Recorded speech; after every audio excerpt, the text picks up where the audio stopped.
আর ওই মন্তব্য কি করবো আপনি বলছেন না? পুলিশের পোশাক চেঞ্জ হয়েছে, পুলিশ কি চেঞ্জ হয়েছে? এই শেখ হাসিনা চলে গেছে কেবলমাত্র আর্মি বিশেষ কারণে পল্টন দিতে বলে।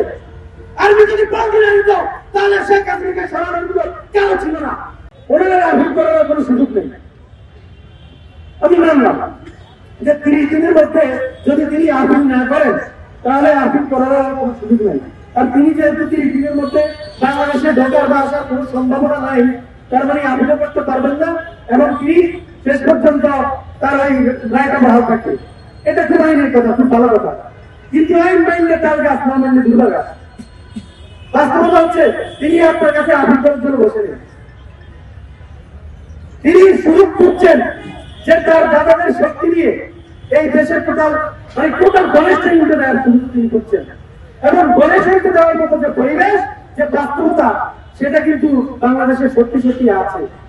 এই বাস্তবতা অস্বীকার করার কোনো সুযোগ কিন্তু নাই। উনি আপিল করতে চাইছেন না তো, আপিল তো আমার করার দরকার নেই। আপনারা এই জিনিসটা বুঝতে হবে।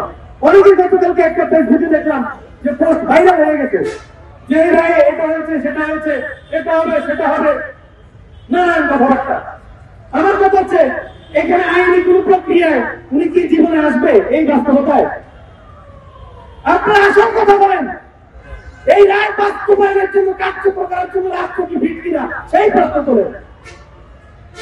দ্বিতীয়ত, গতকালকে আমরা দেখেছি ডানপন্থী 32-এর অবস্থা দেখেছি। এক সাংবাদিক ভাই প্রশ্ন করেছেন যে পোশাক পরিবর্তন করার পরেও এক পুলিশ ঘুম পেটার মতো করে একটা বিক্ষোভকারীকে পেটাচ্ছে, আমরা দেখেছি। তিনি প্রশ্ন করলেন আপনার যে মন্তব্য, আর ওই মন্তব্য কি করবো আপনি বলছেন না?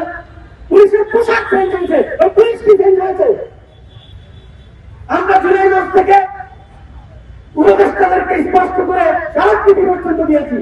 গত 17 বছরে রাষ্ট্রযন্ত্রে রীতিমতো উলঙ্গ করে চেক করে তারপরে রাষ্ট্রযন্ত্র নিয়োগ দেওয়া হয়েছে যে তারা আওয়ামী লীগের কিনা, ভারতপন্থী কিনা।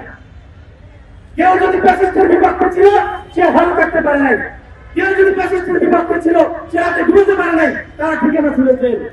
এখন বিপ্লবের পর যখন সে এখন মুক্ত হয়েছে, রাষ্ট্রযন্ত্রে ঢুকতে যাচ্ছে, এখন শুনতে হচ্ছে তারা আবেদনের নাকি এখন আর তার বয়স নাই। তার মানে যেসব ব্যক্তি অপরাধ ছিল, আমরা এই বক্তব্যটা তুলে ধরে তাকে আমরা বলেছি যে আপনারা অবিলম্বে ব্যবস্থা নেন।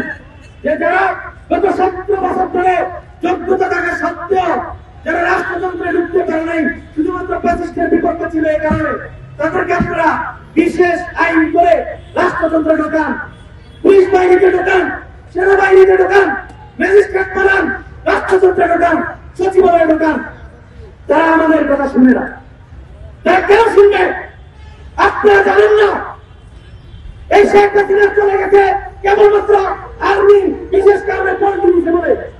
আর্মি যদি পল্টন নিত তাহলে শেখ হাসিনাকে সরানোর কেন ছিল না?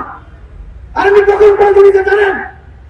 যখন জাতিসংঘ থেকে খবর আসলো আন্দোলন নগরে যদি সেনাবাহিনী কোনো বল প্রয়োগ করে তাহলে জাতিসংঘের পিস মিশন নিয়ে জাতিসংঘ রিভিউ করবে। পয়লা আগস্ট আপনারা দেখছেন না?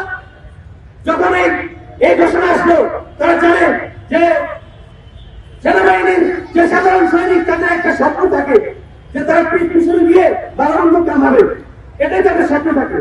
যখন তারা সেই সুযোগ থেকে বঞ্চিত হচ্ছে না হবে, এই বাস্তবতা তৈরি হলো, তখন সেনাবাহিনীর কমান্ডাররা দেখলো, শেখ হাসিনার কমান্ডাররা দেখলো যে এই সৈন্য বাহিনীকে আর তারা নিয়ন্ত্রণ করতে পারবে না যদি না তারা শেখ হাসিনার পক্ষে দেখে। তখন তারা একটা সেই ব্যক্তিকে চিন্তা করলো এবং সেই ব্যক্তি করার মাধ্যমে তারা এমন একটা বাস্তবতা তৈরি করতে চেয়েছে যে শেখ হাসিনা চলে যাবে কিন্তু ক্ষমতাটা তার হাতেই থাকবে। এই জন্য তারা মিলিটারি সায়েন্সের মাধ্যমে একটা অযোগ্য ইন্ডিয়ান সরকার তারা গঠন করে দিয়েছে, সম্মত বানাইছে শেখ হাসিনা নিয়োগ করা রাষ্ট্রপতি। অস্বীকার করতে পারবেন? এবং তারা প্রত্যেকটা প্রস্তাব জুলাই চট্টগ্রামের পক্ষ থেকে যখন আমরা দিয়েছি প্রত্যেকটা প্রস্তাব তারা প্রত্যাখ্যান করেছে। তারা ক্ষমতার স্বাদ পেয়ে গেছে।